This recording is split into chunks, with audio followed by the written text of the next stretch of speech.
सुप्रभात मेरे प्यारे दोस्तों। मैं आपका प्यारा दोस्त रोहित आपके लिए आज मोटिवेशन से भरी एक समलैंगिक कहानी लेकर आया हूँ, जिसको सुनकर आपको ज़िंदगी जीने की एक नई दिशा मिल जाएगी। आज की इस समलैंगिक कहानी का टाइटल है पहचान।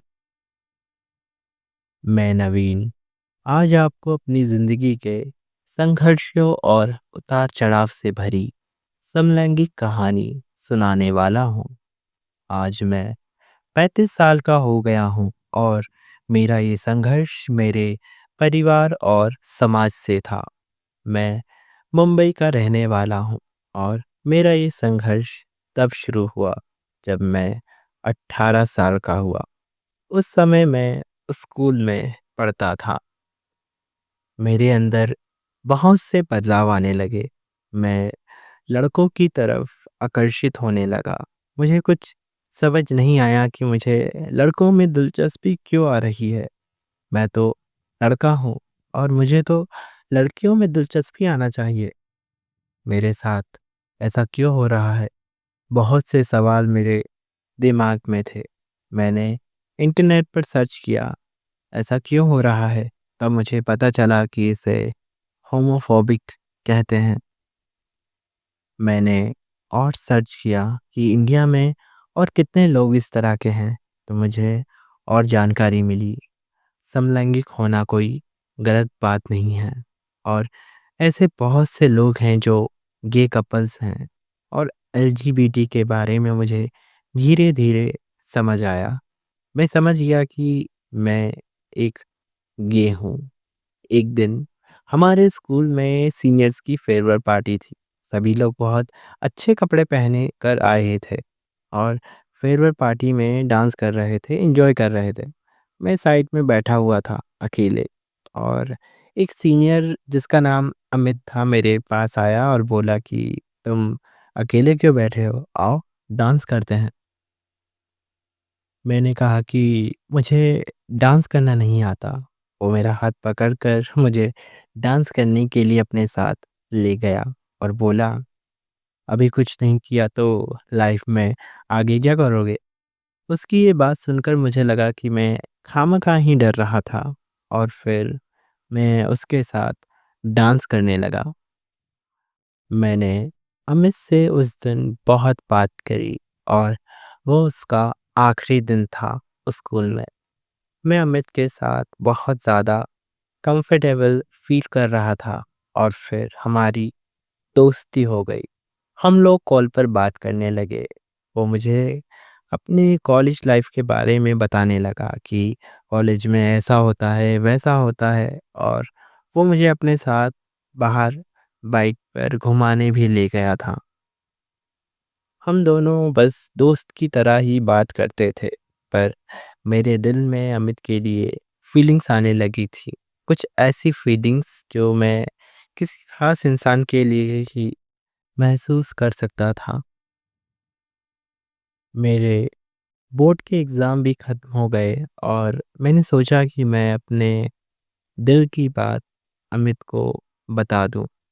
मैं और अमित एक ख़ास जगह पर ही मिलते थे, जहाँ पर कोई नहीं होता था और मैंने उसे अपने दिल की बात बता ही दी और कहा, "Amit I love you." Amit ने कुछ नहीं कहा, वो चुप था। मुझे लगा कि शायद मैंने उसे अपने दिल की बात बताकर गलती कर दी है। अमित ने मेरा हाथ पकड़कर कहा कि नवीन तुम बहुत अच्छे हो पर मैं तुमसे मैंने कहा पर क्या? बोलो। मेरे दिल की धड़कनें बहुत तेज हो रही थी। अमित ने कहा मैं भी तुमसे प्यार करता हूँ, वो भी स्कूल टाइम से, जब तुम्हें पहली बार फेयरवेल पार्टी में देखा था और तुमसे डांस करने के लिए पूछा था, उसी पल मुझे तुमसे प्यार हो गया था। हम दोनों एक दूसरे की आंखों में देख रहे थे और अमित ने मुझे गले लगा लिया। मेरी आंखों में आंसू आ रहे थे। अमित ने मेरे आँसुओं को पोंछते हुए कहा कि रो क्यों रहे हो? मैंने कहा, ये तो खुशी के आँसू हैं। हम दोनों के बीच प्यार हो गया था और वो प्यार का पल मेरी ज़िंदगी में एक ऐसा पल था जो मैं कभी भूल नहीं सकता था। हम दोनों अपने परिवार में ओपन नहीं थे, पर मैं सोच रहा था कि हमें अपनी पहचान को छुपाए नहीं रखना चाहिए। अमित भी मेरी बात से सहमत था। अमित ने अपने परिवार में अपने समलैंगिक होने की बात बता दी थी और मैं बहुत डरा हुआ था, क्योंकि मुझे पता था कि मम्मी तो मुझे क्या बोलेंगी, पर पापा का क्या रिएक्शन होगा? क्या वो मुझे स्वीकार करेंगे या नहीं? मैंने अपने मम्मी-पापा को बताया कि मैं गे हूँ। मेरी ये बात सुनकर मम्मी बहुत रोने लगीं और बोले कि तू पैदा होते ही मर क्यों नहीं गया? तुझे इस दिन के लिए हमने पाला था। और उस दिन से पापा ने मेरा चेहरा तक नहीं देखा, मुझसे बात तक नहीं की। अमित को मैंने सब बताया। अमित ने कहा कि मेरे परिवार में भी कोई मुझे समझ नहीं रहा, पर एक दिन तो समझेंगे ना। वो समय हम दोनों के लिए बहुत मुश्किल था, पर अमित मेरे लिए सब कुछ था।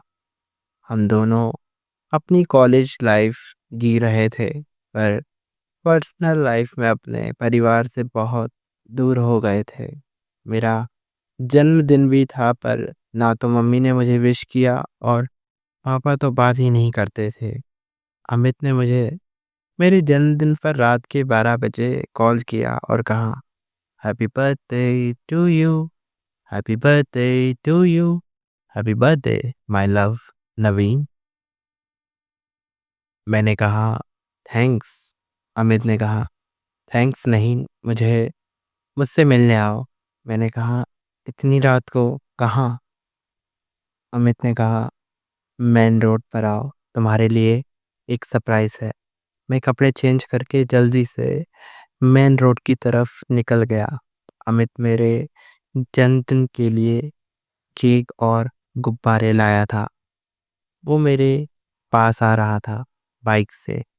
मैं उसे देखकर बहुत खुश हो रहा था, पर मेरी आंखों के सामने एक ट्रक ने उसे टक्कर मार दी।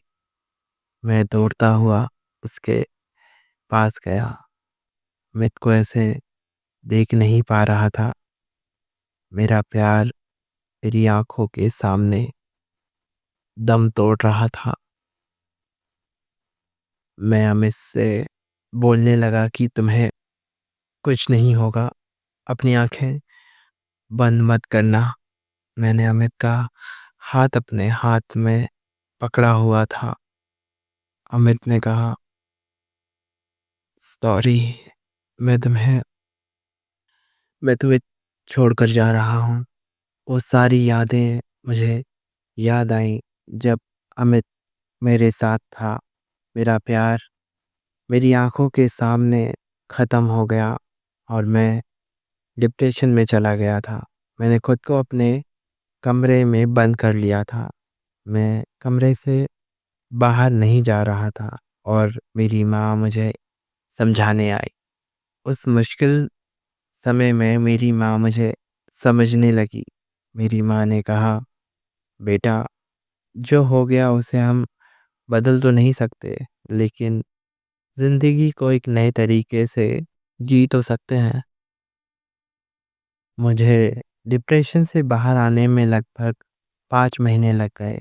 मेरी माँ ने मेरी बहुत मदद की, मुझे बहुत सपोर्ट किया, मुझे समझा और मेरे साथ पहली बार एलजीबीटी प्राइड में मुझे सपोर्ट करने के लिए मेरे साथ आई। मेरी माँ ने कहा, मुझे गर्व है कि मेरा बेटा गे है। ये बात जब मैंने अपनी माँ के मुँह से सुनी तो मैं बहुत इमोशनल हो गया। कहते हैं, ज़िंदगी में हर मुश्किल मोड़ पर आशा की एक छोटी सी किरण मिल ही जाती है और माँ का साथ मेरी ज़िंदगी में मुझे बहुत आगे ले गया। मैं 23 साल का हुआ तब मैंने एक छोटी-सी नौकरी से शुरुआत की और बहुत मेहनत करके धीरे-धीरे मैंने खुद का एक बिज़नेस खड़ा किया।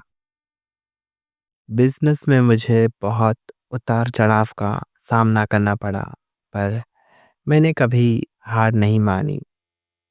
कभी ना कभी तो सक्सेस मिल ही जाती है और जब मुझे अपने बिज़नेस में सक्सेस मिली, तब मेरी माँ का सपना पूरा हो गया।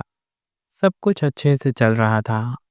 मैं अपनी ज़िंदगी अपने तरीके से जीने लगा। मुझे कोई रोक-टोक नहीं थी, पर पापा की नाराज़गी अभी भी कम नहीं हुई थी।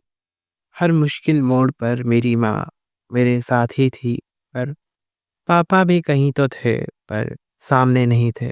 जब मैं 27 साल का हुआ, तब मेरी माँ मुझे छोड़कर चली गई भगवान के पास।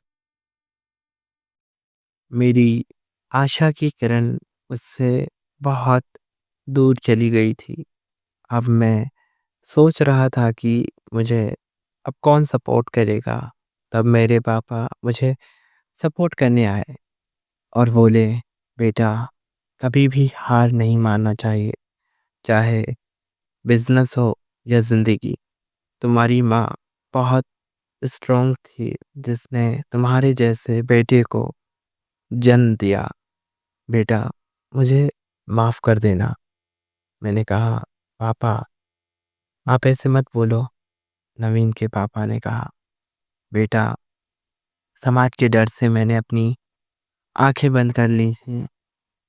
बेटा आज जो भी तुम हो अपनी मेहनत से हो और तुम्हारी पहचान से मुझे कोई समस्या नहीं है। मुझे भी तुम पर बहुत गर्व है। मैंने पापा को गले लगा लिया और कहा, पापा थैंक यू। और आज का दिन जब मैं 35 साल का हो गया हूँ और अपनी पहचान के साथ कि मैं गे हूँ और अपने समलैंगिक जीवन साथी प्रवीण के साथ बहुत खुश हूँ। हम दोनों समाज के डर से नहीं डरे, क्योंकि हमें सपोर्ट करने के लिए हमारे अपने साथ थे। और आप भी अपनी पहचान को समाज के डर से छुपाइए मत। आगे आओ और अपनी पहचान को स्वीकार करो और गर्व से बोलो कि मैं ये हूँ।